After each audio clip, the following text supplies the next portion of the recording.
آپ کے اس طرح یہاں بیٹھنے سے آفریدی صاحب ابھی سے ٹھیک نہیں ہو جائیں گے۔ آپ گھر جائیے، صبح یہاں کا چکر لگا لیجئے گا، مجھے کہیں نہیں جانا۔ وہ ان کی بات کاٹ گئی اور وہیں کھڑے کچھ دیر اسے دیکھتے رہے، پھر پیچھے مڑ گئے۔ گل بیٹا، کیا ہو گیا ہے تمہیں؟ تم تو بہادر بچی ہو، اس طرح بیہیو کیوں کر رہی ہو؟ کچھ ہی دیر بعد ڈاکٹر زریاب اس کے سر پر تھے۔ شاید ڈاکٹر رضوان کو انہوں نے ہی بھیجا تھا۔ انکل، میرے بابا۔ گل، تم چلو گھر، رضوان تمہیں چھوڑ دیں گے۔ مجھے نہیں جانا انکل، مجھے بابا کے پاس لے چلیں، میں ان کے پاس جانا چاہتی ہوں۔ روتے ہوئے وہ وہاں سے اٹھ کھڑی ہوئی۔ ڈاکٹر زریاب نے ڈاکٹر رضوان کو اشارہ کیا تو انہوں نے اس کی کلائی پکڑ لی۔ چھوڑیے مجھے کہیں نہیں جانا، پلیز۔ اس نے اپنی کلائی چھڑوانی چاہی مگر ڈاکٹر رضوان نے اپنا ہاتھ پیچھے نہ ہٹایا۔ وہ پھوٹ پھوٹ کر رونے لگی۔ دیکھ نہیں رہی آپ موسم کیسا ہے؟ یہاں اسپتال میں تو آگ بھی برف بنی ہوئی ہے اور آپ یہاں کوریڈور میں رات گزارنا چاہتی ہیں۔ گزار لوں گی میں۔ ڈاکٹر پلیز مجھے ایک بار بابا کے پاس لے چلیں، میں انہیں دیکھنا چاہتی ہوں۔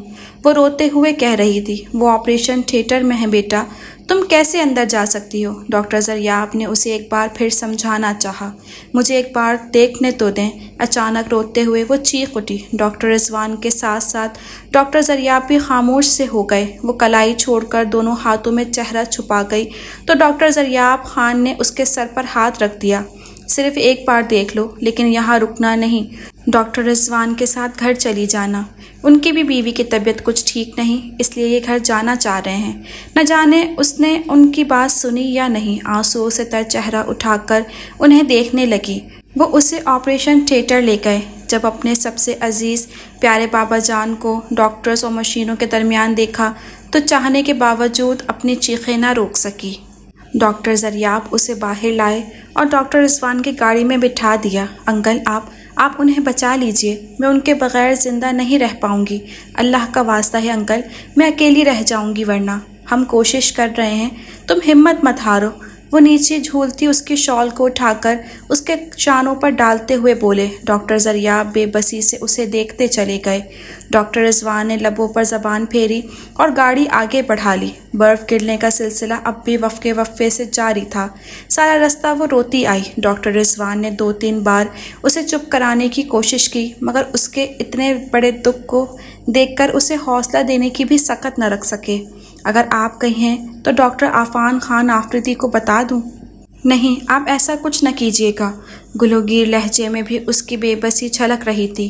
ڈاکٹر رضوان اسے دیکھتے رہ گئے اور وہ اندر چلی آئی۔ دروازہ بند کرتے ہی اس کی نظر سامنے لگی بڑی تصویر پر پڑی جس میں وہ اور عفان خان آفریدی خاقان خان آفریدی کے دائیں بائیں کھڑے تھے۔ وہ اس تصویر کو دیکھتی ایک بار پھر رو پڑی۔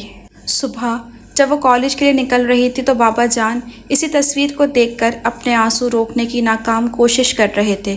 اس نے ناشتہ کرتے ہوئے کنکھیوں سے انہیں دیکھا تھا اور ان کے چہرے پر دکھ، اذیت، درد اور کرب کے آثار دیکھ کر اس کے اندر بھی درد بھر گیا تھا۔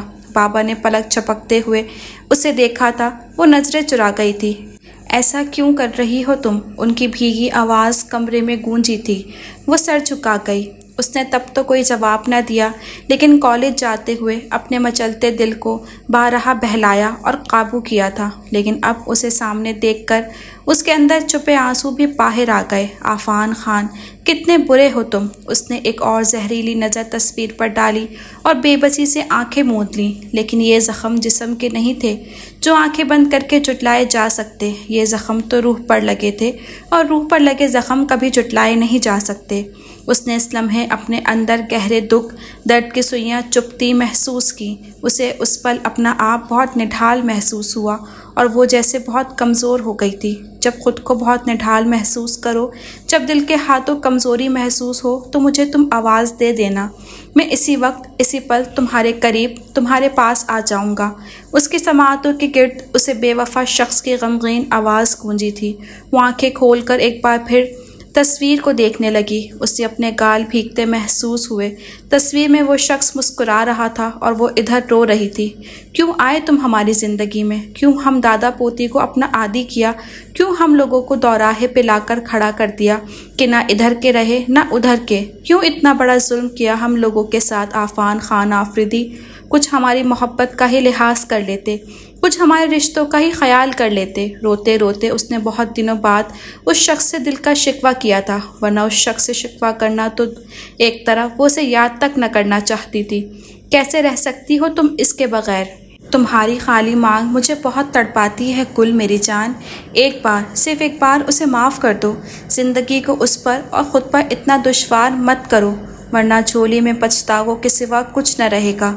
کل رات جب بابا اس کے کمرے میں آئے تھے اور سائیڈ ٹیبل پر الٹی پڑی اس کے فریم کی تصویر کو بہت دکھ سے دیکھتے ہوئے انہوں نے اس کی آنکھوں میں جھانکتے ہوئے کہا تو نہ چاہتے ہوئے بھی اس کی سسکی نکل گئی۔ خاقان آفریدی نے چونک کر اسے دیکھا تھا، وہ ان کے گلے لگ گئی۔ بابا، مجھے اس کی دوری نہیں آپ کا غم تڑپاتا ہے۔ اب بھی وہ تڑپ تڑپ کر رو رہی تھی کہ فون کی گھنٹی بج اٹھی۔ اس کا دل اچھل کر حلق میں آ بیٹھا، اس کے آنسو اچانک رک گئے تھے۔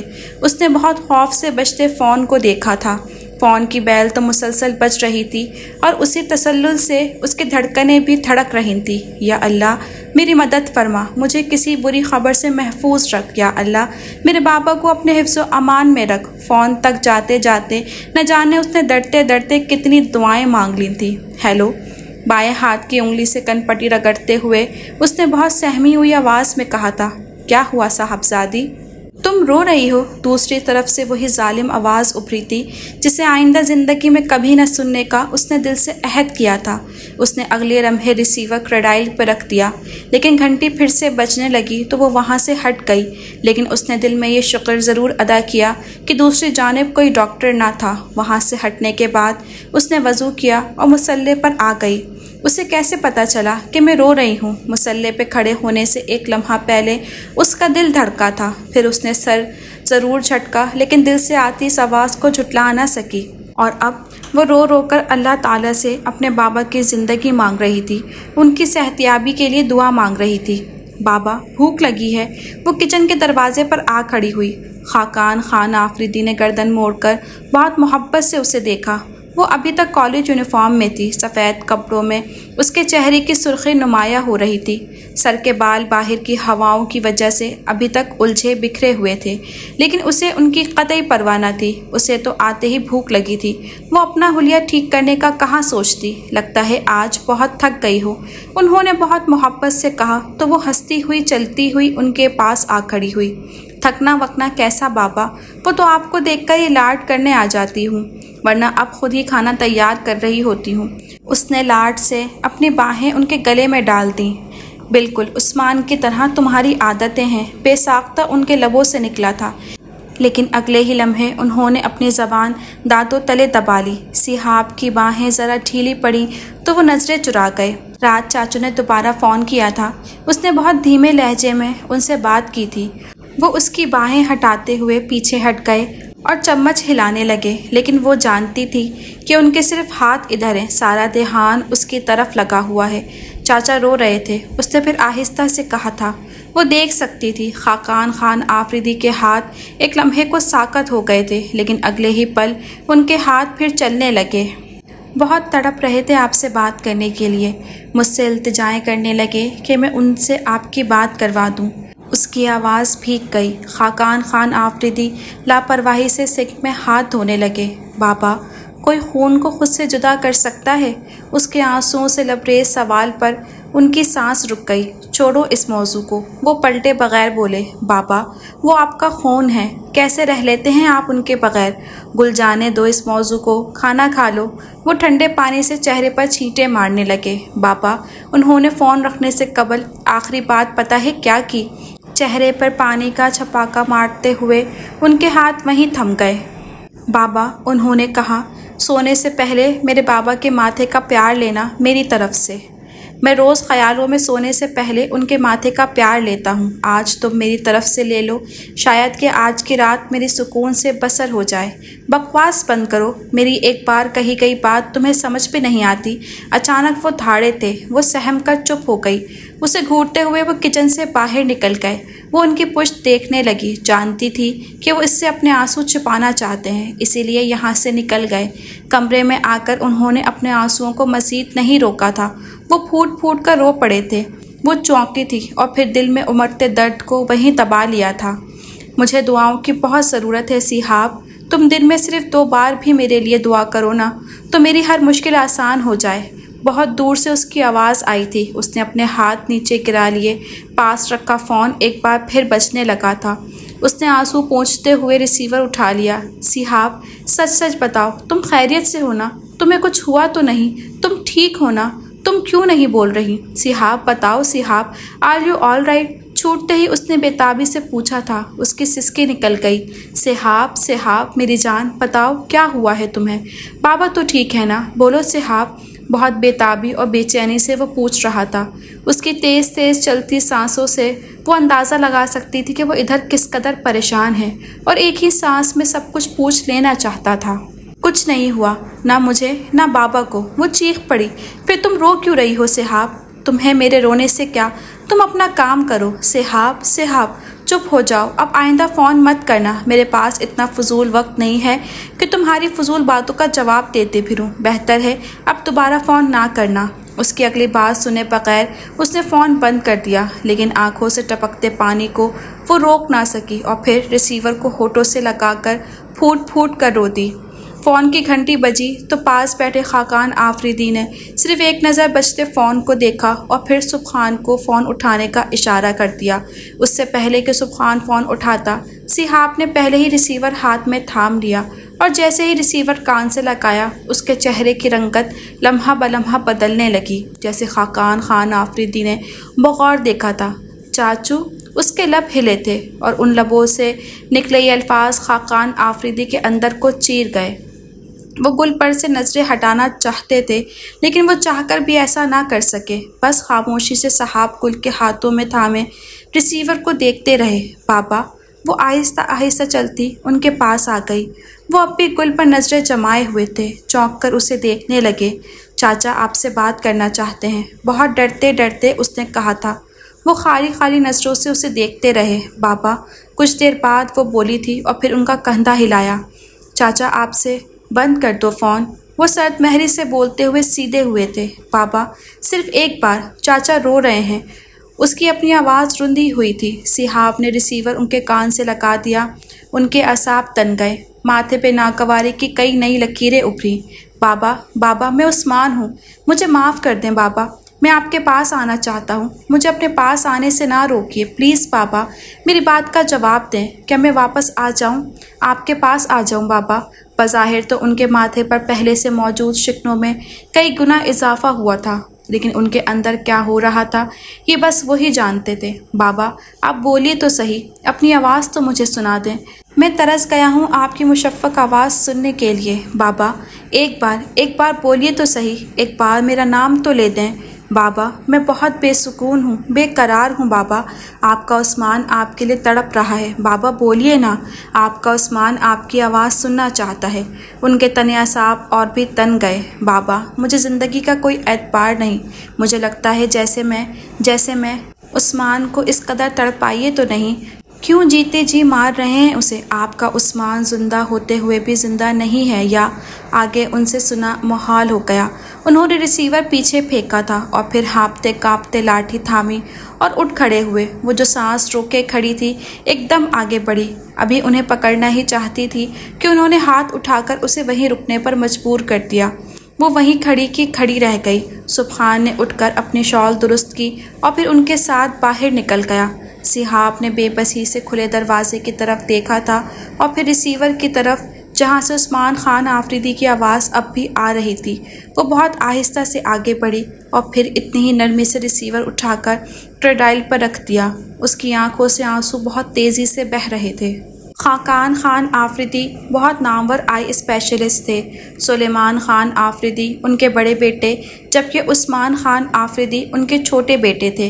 وہ خود ڈاکٹر تھے تو اپنی خواہش کے مطابق سلیمان خان آفریدی کو بھی ڈاکٹر بنا دیا۔ وہی خواہش عثمان خان آفریدی پر بھی پوری کرنا چاہتے تھے، لیکن عثمان کی ضدی طبیعت کے آگے ان کی یہ خواہش پوری نہ ہو سکی۔ عثمان آفریدی گھر میں سب سے چھوٹے تھے اور اپنے والدین اور بڑے بھائی کے بے جا لاڈ پیار کو سمیٹ رہے تھے۔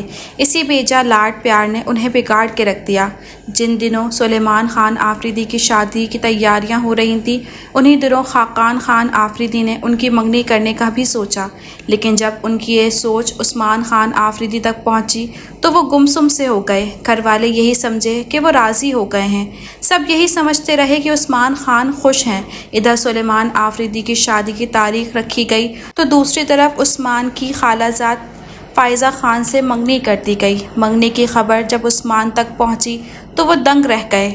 آپ کو کس نے کہا کہ آپ میری منگنی کر دیں؟ خاقان آفریدی سونے کی تیاریوں میں مصروف تھے جب وہ دھڑلے سے ان کے کمرے میں داخل ہوا۔ خاقان خان آفریدی نے قدرے چونک کر انہیں دیکھا تھا اور پھر ہولے سے مسکرا دیے۔ بابا، مجھے فی الحال شادی نہیں کرنی۔ ان کی مسکراہٹ پر وہ ذرا نرم پڑے۔ کون شادی کر رہا ہے ابھی تمہاری؟ صرف شادی نہیں بلکہ مجھے ابھی منگنی بھی نہیں کرنی۔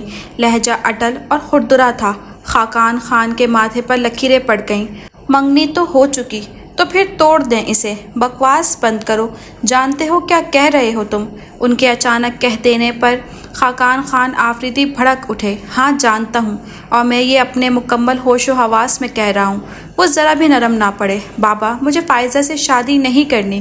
ان کا لہجہ سخت اور اٹل تھا۔ خاقان خان اپنی جگہ سے اٹھ کھڑے ہوئے۔ بکواس بند کرو، یہ بات تمہیں پہلے سوچنی چاہیے تھی۔ سوچی تھی پہلے، لیکن آپ نے مجھ سے پوچھا کب؟ انتہائی بدتمیزی اور تلخی سے انہوں نے کہا۔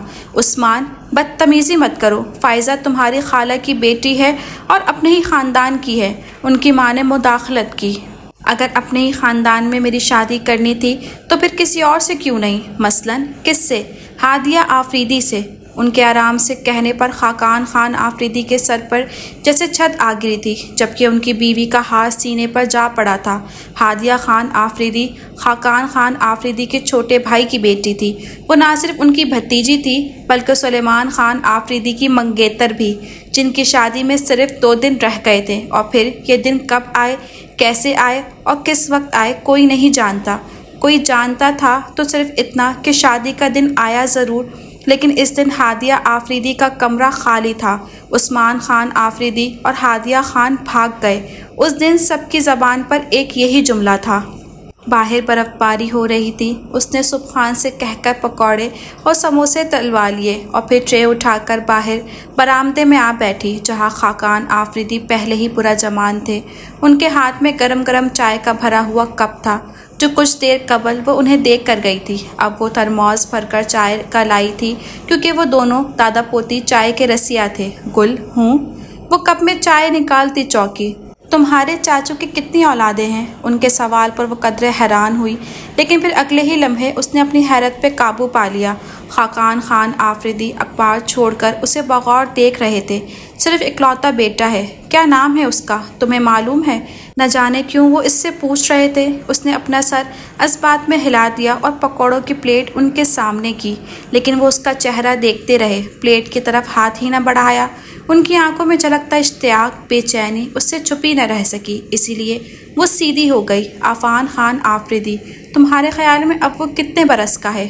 ان کا اگلا سوال اٹھا تو اس کا دل خوشی سے دھڑک اٹھا۔ شاید 26-27 سال کے ہوں گے۔ 29-30 سال تو عثمان کو یہاں سے گئے ہوئے ہو گئے ہیں۔ وہ تو اگلے ہی سال باپ بن گیا تھا، آپ جانتے تھے؟ قدرے چہکتی آواز ابھری تھی اس کی۔ بے خبر کون تھا؟ وہ بڑبڑائے، لیکن اسے آواز نہ آئی۔ کبھی تمہاری اس سے بات ہوئی؟ اسے ایک بار پھر حیرت کا جھٹکا لگا، لیکن اگلے ہی پل اس کا جی چاہا کہ اٹھ کر بابا کے سینے سے جا لگے۔ انہوں نے 30 سال کے بعد اس ویران گھر میں عثمان خان یا اس کی فیملی کے حوالے سے بات تو کی۔ میں نے کہا، کبھی تمہاری اس سے بات ہوئی؟ نہیں، ہر بار چاچو سے ہی ہوتی ہے۔ کبھی کبھی پیچھے سے آواز آ رہی ہوتی ہے، لیکن میں نے کبھی یہ جاننے کی کوشش یا ضرورت محسوس نہیں کی کہ پیچھے کون بول رہا ہے۔ اس کی آواز بالکل عثمان جیسی ہے۔ انہوں نے ایک اور اطلاع اسے دی۔ آپ کو کیسے پتا؟ ایک اور خوشگوار حیرت اس کے رگ و پے میں اتری۔ خاقان خان آفریدی ہولے سے مسکرا دیے۔ صاحب کو ان کی مسکراہٹ میں ایک زندگی نظر آئی۔ رات اس کا فون آیا تھا۔ کیا؟ اس نے بھی مجھے بابا کہا۔ انہوں نے بات بڑھائی۔ سچ؟ وہ چہکی۔ بالکل عثمان کی طرح بولتا ہے، لیکن زیادہ دیر تک میں اس کی آواز نہ سن سکا۔ کیوں؟ کیونکہ اس کی آواز میں عثمان بول رہا تھا۔ ایک بے چینی سی ان کے آنکھوں میں اتری تو وہ خاموش ہو گئے۔ آواز عفان کی تھی، لیکن لب اور لہجہ اپنے باپ کا تھا۔ انداز دھیما تھا، لفظوں میں ٹھہراؤ تھا، آواز میں خنک تھی، لیکن پھر بھی اس کی آواز میں عثمان کی جھلک تھی۔ میں نے یہی محسوس کر کے کچھ بھی بولے اور کہے بغیر فون بند کر دیا۔ اب کی بار جیسے پچھتاوا ان کی آنکھوں میں اترا، وہ بے چین سی ہو گئی۔ وہ کچھ کہنا چاہتا تھا، اداسی میں گھلی آواز انہیں اندر تک تڑپا گئی۔ کیا شاید عثمان کے حوالے سے کچھ؟ وہ مسلسل لاٹھی پہ ہاتھ مارنے لگے۔ آپ کو اس سے بات کر لینی چاہیے تھی، وہ کہنا چاہتی تھی، لیکن جانتی تھی کہ اس معاملے میں اس کی دلچسپی انہیں کبھی پسند نہیں آئی، اسی لیے خاموشی سے ان کی اگلی بات کا انتظار کرنے لگی۔ کاش میں تب فون نہ رکھتا، وہ زیر لب پڑپڑائے۔ اس نے سن تو لیا، لیکن اپنی سماعت پر شک سا ہوا۔ وہ بس ایک غلط فہمی تھی، اس نے کچھ اور ہی سن لیا تھا۔ وہ ندامت سے سر جھکائے کھڑی تھی، حیرت اور خوشی کا ملغوبہ اس کے وجود پر چھا چکا تھا۔ اس کی لبوں پر بہت ہی خوبصورت مسکراہٹ تھی۔ جب وہ کالج سے نکلی تو سرد ہوائیں تھم چکی تھیں، اور حیرت کی بات یہ تھی کہ برف باری میں بھی وقفہ آیا تھا، لیکن یہ وقفہ چند ہی لمحوں میں ختم ہو گیا۔ جیسے ہی وہ کالج سے نکلی اور گاڑی میں بیٹھی، نرم سفید برف کی پھوار ایک بار پھر اوپر سے نیچے آنے لگی۔ یہی تو زندگی ہے۔ سبحان نے گاڑی سٹارٹ کی تو اس نے گاڑی کا شیشہ نیچے کر کے اپنا چہرہ باہر نکالا، جو اگلے ہی لمحے سفید برف کی پھوار سے ترپتر ہو چکا تھا۔ سبحان نے اس کا چہرہ دیکھ کر ہنسے بغیر نہ رہ سکا۔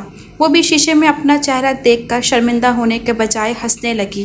اگر میں اس طرح اپنا چہرہ بابا کے سامنے باہر نکالوں تو یقیناً مجھے ایک لاٹھی پڑ جائے، اس نے ہنستے ہوئے سبحان سے کہا، تو اس نے اس بات میں سر ہلا دیا۔ عثمان صاحب کو اکثر لاٹھی پڑ بھی جاتی تھی، ان کی بھی تو یہی عادتیں اور حرکتیں تھیں۔ سبحان نے عثمان خان آفریدی کا ذکر چھیڑا تو اس کا دل ایک بار پھر خوشی سے جھوم اٹھا۔ اسے خاقان خان آفریدی کا خوشگوار موڈ یاد آ گیا تھا۔ اس کا جی چاہا کہ وہ اڑ کر ان تک پہنچے اور ایک بار پھر ان کے سامنے ان کے بیٹے کا ذکر چھیڑے، اور پھر سے ان کی آنکھوں میں چھپی مسرت کے خوبصورت اور دلکش رنگوں کو دیکھے۔ اگر چاچو کو پتہ چل جائے کہ بابا نے کل گھر میں ان کا اور ان کے بیٹے کا ذکر کیا تھا تو وہ خوشی سے کھل اٹھیں گے۔ دوپٹے کے پلو سے اپنا چہرہ رگڑتے ہوئے اس نے مزے سے سوچا، کتنے خوش ہوں گے وہ، مسکراتے ہوئے جیسے اس نے ان کی خوشی محسوس کی۔ میرے خیال میں آج مجھے انہیں فون کرنا چاہیے، انہیں یہ خوشخبری سنانی چاہیے۔ اس نے اپنی آنکھیں بھی صاف کی، لیکن وہ اس ارادے پر عمل نہ کر پائی۔ ایک روح فرسا خبر نے اسے ہلا کر رکھ دیا۔ جب وہ گاڑی سے اتری تو بابا کو بے چینی کی حالت میں برآمدے میں ٹہلتے پایا۔ کیا بات ہے بابا، خیریت تو ہے؟ ان کے چہرے پہ اذیت اور تکلیف کے واضح آثار اس سے چھپ نہ سکے، اسی لیے وہ تیزی سے گاڑی سے اتری اور ان کے بازو سے جا لگی۔ انہوں نے کچھ کہے بغیر اپنا سینہ مسلا۔ بابا درد ہے؟ اس نے ان کا ہاتھ ہٹا کر اپنا ہاتھ ان کے سینے پہ رکھا تو وہ بمشکل مسکرا دیے۔ کچھ نہیں جانو۔ نہیں بابا، سچ سچ بتائیے، کیا ہوا ہے آپ کو؟ یہ آنکھیں اس قدر سرخ کیوں ہو رہی ہیں؟ انہوں نے چپ چاپ اس کے سوالات سنے، مسکرائے اور اس کی پیشانی چوم لی۔ بابا پلیز بتائیے نا، کیا ہوا ہے؟ کچھ نہیں، آئی ایم ویل۔ نو بابا، I feel you are not well. اس نے تیزی سے ان کی بات جھٹلائی۔ وہ بے بسی سے اسے دیکھنے لگے، یہاں تک کہ ان کے ہونٹوں سے سسکی نکل گئی۔ بابا، وہ تڑپ گئی۔ نہ جانے کیوں عثمان یاد آ رہا ہے۔ 30 سال بعد ان کے لبوں سے وہ اعتراف نکل آیا تھا جو کرتے ہوئے وہ خود کو کانٹوں پر محسوس کرتے تھے۔ 30 سال بعد، پورے 30 سال بعد ان کے لبوں پر یہ اعتراف آیا تھا جس میں بے بسی تھی، مجبوری تھی، شکست خوردی تھی، بے چینی تھی۔ صحاب نے اپنے دونوں ہاتھوں سے ان کا چہرہ تھام لیا تو ان کی ایک اور سسکی نکلی، جس کے بعد آنکھوں سے آنسو رواں ہو گئے۔ میرا عثمان، میرا عثمان مجھے یاد آ رہا ہے، بہت ٹوٹ کر انہوں نے کہا تو وہ بھی رو پڑی۔ وہ ان کے کندھے سے لگ گئی۔ آج واقعی وہ اپنی ضد کے آگے ہار گئے تھے، ڈھیر ہو گئے تھے، نہ جانے کیسے اندر سے ٹوٹ گئے تھے۔ اپنی پوتی کو اپنا ہمراز بنا لیا اور اپنی زندگی کا ایک کڑوا مگر سچا اعتراف کر لیا۔ ان 30 سالوں میں ایک پل بھی چین سے نہیں سو سکا گل۔ میں نے یہ 30 سال کانٹوں پہ چل کے گزارے ہیں گل، میری جان۔ تمہارے بابا چین کی نیند کو ترستے رہے اور تم مجھے وہ چین کہیں سے لا دو۔ شاید اندر سے ٹوٹ کر انہوں نے آخری بات کہی تھی۔ ان کے دونوں ہاتھ نیچے گر گئے۔ وہ ٹھٹک کر انہیں دیکھنے لگی اور پھر ان کے سرہانے سرہاتے ہوئے حیران رہ گئی۔ بابا، سچ؟ انہوں نے ایک بار پھر اس بات میں ہلا دیا۔ کہہ دوں چاچا کو، بتا دوں سب؟ ہیجان سے اس کی آواز رند گئی۔ انہوں نے آنسو بہاتے ہوئے ایک بار پھر گردن ہلائی۔ وہ دوڑ کر فون تک پہنچی، ابھی فون اٹھانے کے لیے ہاتھ ہی بڑھایا تھا کہ بیل بج گئی۔ اس نے پہلے ہی گھنٹی پر فون اٹھا لیا۔ ہیلو چاچو۔ وہ ہیلو کی آواز سے ہی جان گئی تھی کہ دوسری طرف کون ہے۔ اچانک اس کے منہ سے خوشی سے لبریز آواز نکلی، لیکن دوسری طرف کچھ لمحوں کے لیے خاموشی چھا گئی۔ ہیلو چاچو، آپ لائن پہ ہیں نا؟ اتنی زیادہ خوشی کے عالم میں بھی اسے دوسری طرف کی خاموشی محسوس ہو گئی تھی۔ دوسری طرف کچھ دیر بعد ایک گہری سانس لی گئی۔ چاچو، آپ کی خاموشی نے تو ڈرا دیا تھا۔ وہ ایک بار پھر بلا وجہ ہنسی۔ چاچو، آپ کے لیے خوشخبری ہے۔ چہکتی آواز سے لگ رہا تھا جیسے وہ اڑ کر ان کے سامنے پہنچنا چاہتی ہو۔ اور اگر یہ خوشخبری سننے سے پہلے ہی بندہ مر جائے تو؟ رندی آواز، غمگین لہجہ۔ وہ کھٹک گئی۔ ریسیور کان سے ہٹا کر حیرت سے اسے دیکھا، پھر دوبارہ کان سے لگایا۔ کیا مطلب ہے آپ کا؟ عثمان خان آفریدی اس دنیا سے جا چکے ہیں۔ خوبصورت لہجہ مگر الفاظ۔ واٹ؟ وہ اپنے اصلی سفر کو سدھار گئے۔ دوسری طرف پہلے سسکی نکلی، پھر کوئی رو پڑا۔ اس کے ہاتھ سے ریسیور گر پڑا۔ خاقان خان آفریدی، جو کتنے برسوں بعد اپنے چہرے پر خوبصورت مسکراہٹ اور سچی خوشی لا پائے تھے، اسے گرتے دیکھ کر وہ اس کی طرف لپکے۔ گل، میری جان۔ خاقان خان آفریدی نے خود ہی ریسیور کان سے لگایا تھا۔ دوسری طرف کوئی جنازے کا وقت بتا رہا تھا۔ خاموشی سے چلتی گاڑی میں ایک بلند سسکی گونجی تو اس نے تڑپ کر خاقان خان آفریدی کو دیکھا، جو سر جھکائے بیٹھے تھے، ہونٹوں کو سختی سے دانتوں تلے دبایا ہوا تھا، لیکن آنکھوں سے گرتے آنسو وہ کسی طور روک نہ پا رہے تھے۔ صحاب نے ایک بار پھر اپنا سر ان کے سینے پر رکھ دیا۔ سبحان بھی ڈرائیونگ کرتا ہوا رو رہا تھا۔ انہیں بلند آواز پہ روتا دیکھ کر اس نے 2-3 بار انہیں چپ کرانے کی کوشش کی، لیکن جب ان کے اندر کا چیر دینے والا دکھ اور درد محسوس کیا تو خود لب پیچ گیا۔ بابا، خود پر قابو رکھیں ورنہ کراچی پہنچنے تک طبیعت بگڑ جائے گی۔ راستے میں کوئی 200 بار صحاب نے ان سے کہا تھا، لیکن ہر بار ان کے آنسو دیکھ کر خود بھی رو پڑتی۔ یہ بھی یاد نہ رہتا کہ وہ اس طرح خاقان خان آفریدی کو مزید رلا رہی ہے۔ جب وہ آفریدی ولا پہنچے تو گاڑی سے قدم نکالتے ہی خاقان خان آفریدی کو لگا جیسے ان کے گھٹنوں نے ان کا بوجھ اٹھانے سے انکار کر دیا ہو۔ گاڑی سے نکل کر باہر کھڑے ہونے تک انہیں یوں محسوس ہوا جیسے ان کی جان کسی شکنجے میں جکڑی ہوئی ہو۔ گاڑی کے اوپر سے نگاہ گزرتی ہوئی جب مین گیٹ سے منسلک نیم پلیٹ آفریدی ولا پر گئی تو انہیں لگا جیسے وہ ابھی اسی وقت یہیں گر جائیں گے۔ وہ واقعی گر ہی جاتے اگر سبحان آگے بڑھ کر انہیں سہارا نہ دیتا۔ ایک سسکی جیسے چیخ ان کی حلق سے نکلی۔ گیٹ سے باہر نکلتے شخص نے سوجی ہوئی آنکھوں سمیت بغور ان کی طرف دیکھا اور پھر دوڑ کر ان تک پہنچا۔ خاقان خان آفریدی ابھی تک نیم پلیٹ پر نظریں جمائے ہوئے تھے۔ صحاب نے اس شخص کو اپنے قریب آتا دیکھ کر بے اختیار اپنے چہرے پر شال کا پلو ڈالا تھا۔ بابا، وہ شخص دور سے ہی پکارا۔ خاقان خان آفریدی چونک کر اسے دیکھنے لگے اور پھر دیکھتے ہی رہ گئے۔ وہی ہونٹ، وہی چہرہ، وہی رخسار، وہی پیشانی، ماتھے کے دائیں جانب ایک چھوٹا سا سرخ تل، وہی سب کچھ۔ وہ شخص ان سے 2 قدم کے فاصلے پر کھڑا تھا، لیکن خاقان خان آفریدی کو وہ 200 قدم کے فاصلے پر لگا۔ انہوں نے ایک لمحے، صرف ایک پل میں وہ فاصلہ ختم کیا اور اس شخص کو کھینچ کر اپنے سینے سے لگا لیا۔ بابا، پاپا چلے گئے۔ یہ سسکی تھی، ہچکی تھی، اندر سے ابھرتا درد تھا، یا پھر خود بخود نکلتا بین تھا؟ صحاب نے روتے ہوئے بہت غور سے اس بلند قامت شخص کو دیکھا۔ اس وقت سفید ململ کے کپڑوں میں ملبوس تھا۔ آفان، میرا عثمان، میرا عثمان، مجھ سے ملے بغیر، مجھے دیکھے بغیر ہی چلا گیا۔ ابھی تو اسے مجھ سے ملنا تھا، 30 سال کے فاصلے کو مٹانا تھا، ختم کرنا تھا، اور وہ ابھی سے ہی چلا گیا۔ نہ مجھ سے ملا، نہ مجھے دیکھا۔ 30 سالوں پر زندگی قربان بھی کر دی۔ یہ کیا کیا اس نے؟ اتنی بڑی زیادتی، اتنا بڑا ظلم۔ ہر بار وہ ایسا کرتا ہے، ہر بار میرے ساتھ زیادتی کرتا ہے۔ نہیں جانتا کہ اس کے بابا کو اس کے رویے سے کس قدر تکلیف ہوتی ہے، کس قدر اذیت پہنچتی ہے۔ بہت ضدی ہے وہ پھوٹ پھوٹ کر رو رہے تھے، اور ان کے ساتھ لگ کر آفان خان آفریدی بھی رو رہا تھا۔ صحاب کے اپنے آنسو تھمنے کا نام نہیں لے رہے تھے۔ سبحان نے ہی آگے بڑھ کر ان دونوں کو سنبھالا، اور پھر جب خاقان خان آفریدی نے گھر کے اندر قدم رکھا تو انہیں لگا جیسے ان کے پیروں تلے سے جان نکلتی جا رہی ہو۔ آفان ان کا ہاتھ تھام کر لاش تک لایا۔ سب لوگوں نے چونک کر ان کے جانب دیکھا۔